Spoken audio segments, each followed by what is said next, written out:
Doctor Strange in the Multiverse of Madness is a 2022 Marvel film set in Phase 4 of the MCU. And it is directed by Sam Raimi, who brought us Evil Dead and the early 2000s Spider-Man trilogy. And coming back to reprise his role as Doctor Strange is Benedict Cumberbatch. And also starring Elizabeth Olsen, Xochitl Gomez, Benedict Wong, and Rachel McAdams. And as far as the synopsis go, since it wasn't really shown in the trailer or anything beforehand, and some people still probably haven't seen it, I'm not going to get into it. Just know that it has to do heavy with the multiverse, hence the name Multiverse of Madness. And just to start off, this movie is heavily drenched in a horror aesthetic, very similar to Raimi's Evil Dead films and how it was shot, to the musical score selection. And it does fit together in a nice little blend of that style as well as what the MCU is known for. And so with that, it does have kind of a different feel to it as compared to the other MCU films in this presentation. It's also a very emotionally driven story for both Wanda and Strange, with both of them having to deal with their past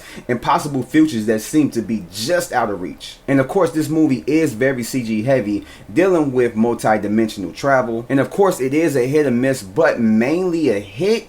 But some of the CG does look unfinished and not well blended in, but that's very few and far in between. And that goes the same for the human, as it worked mostly overall. And of course, the expectations for this film should have been greatly tempered from what fans like me wanted to see from our speculations to accepting what actually is. And with that said, there are some nice surprises in the film. Xochitl Gomez shines at her performance as America Chavez, especially with being a major part of the story itself. And her role is very complimentary to Cumberbatch as Strange, as both have great chemistry with each other. And also, her character development and emotion is done well. And as far as the emotion that I mentioned earlier, Wanda is a very big component of the emotion in the film. Her motivation is understandable, and it works as a driving thread not only in her story but the overall main story itself. And of course, Cumberbatch is still great as Doctor Strange, and there was more backstory and depth to him in this one. With the theme with Strange having to control everything and not trusting anyone to handle things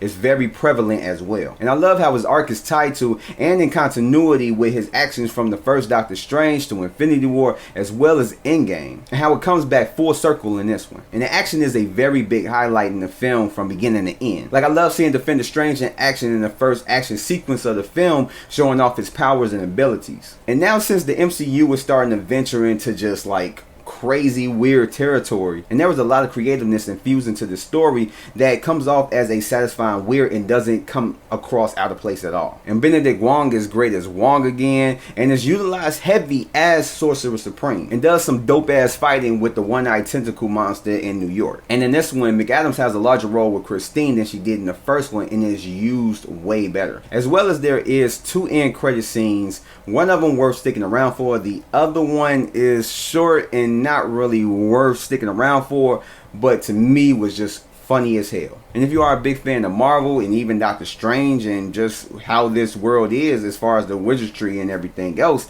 you're gonna like this movie. And so with that said, thank you guys for watching my review of Doctor Strange in the Multiverse of Madness. Go ahead and give this video a thumbs up, subscribe, hit that notification bell, and I will catch you guys on the next one. So peace out and stay safe.